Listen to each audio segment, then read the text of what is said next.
Well, as we continue to fast from wrong thinking, remember we're not fasting from food, we're fasting, abstaining from mentalities of failure. And we're breaking the mentalities of failure. And breaking these mentalities of failure brings breakthrough in your life.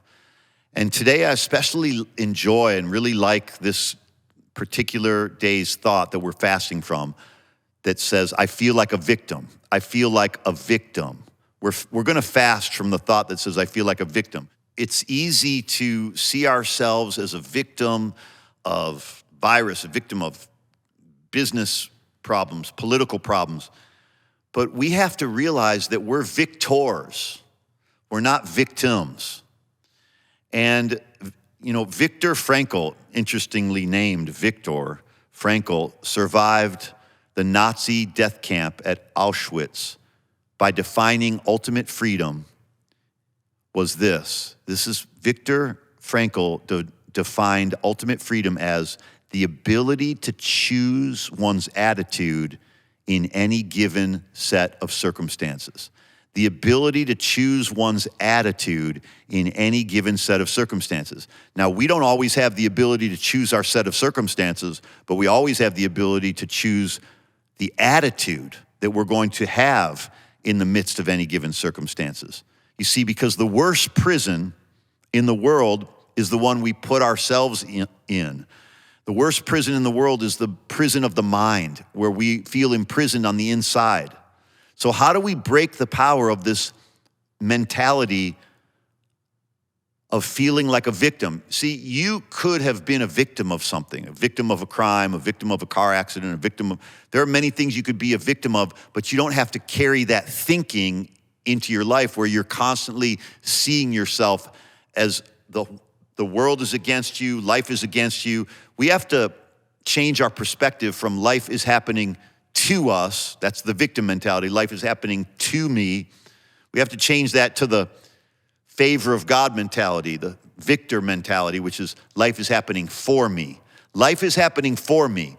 What happens in the world is happening for me. God is rearranging things for me. God is doing things for me. God, took me out of that situation for me because he has something better to put me in. Instead of seeing life happening to you, this happened to me and that happened to me and my parents did this and my ex-husband or my friend did this or my boss, we're constantly playing the victim in our own drama, and we need to become the hero of our own drama. We need to become the hero of our own story. Jesus, of course, is the number one hero, but he wants you to be the hero of your story too, because you're not a victim, you're a victor. You're the head and not the tail, above only and not beneath. And this is the mentality that we have to walk every day with.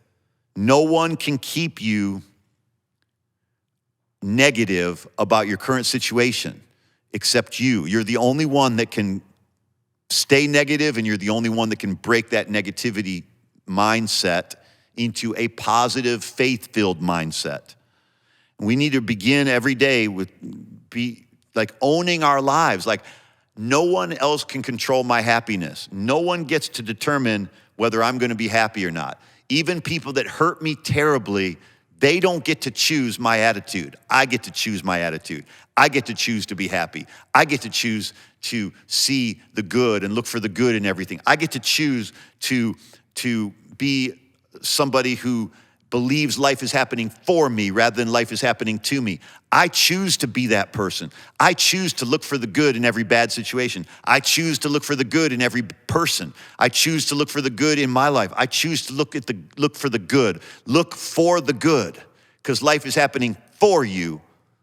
And let me tell you something, you get this mentality that, hey, no weapon formed against you will prosper. When you embrace the mentality that no weapon, see, so many Christians have looked at the Bible as just some sort of poetic, just try to encourage you, just try to, get you to be obedient and be holy. That's not what the Bible is written for. The Bible is not your moral compass. Your conscience has that already. You don't need the Bible to tell you right from wrong. You know right from wrong. what God gives us the Bible for, what God gives us, I'm not saying that some of that's not in there, of course it is, but what I'm saying is the overall theme of Scripture is God's love for you.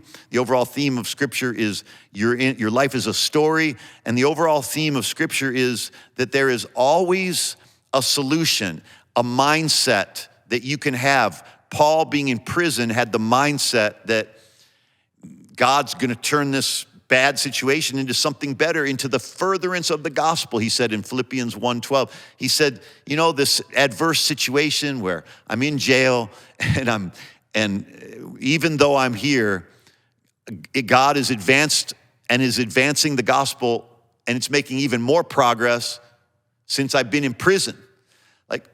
Imagine having that mentality. Imagine being in prison and having the mentality of, wow, this is working out to my advantage. This is actually producing something amazing in the world. This is actually, and you're writing letters because you're not sitting there a victim just learning to live the jailbird lifestyle. He was in prison writing to the Philippians. He wrote a whole letter, a beautiful letter to the Philippians from jail.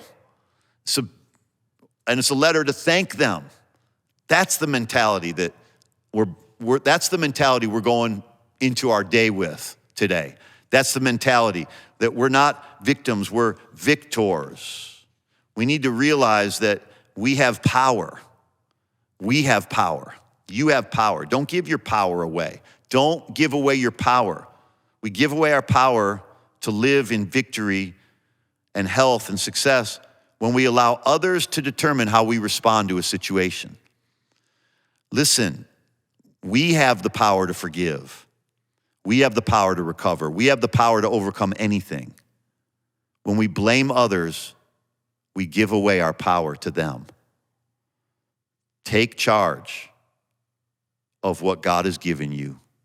Take charge of take your power back.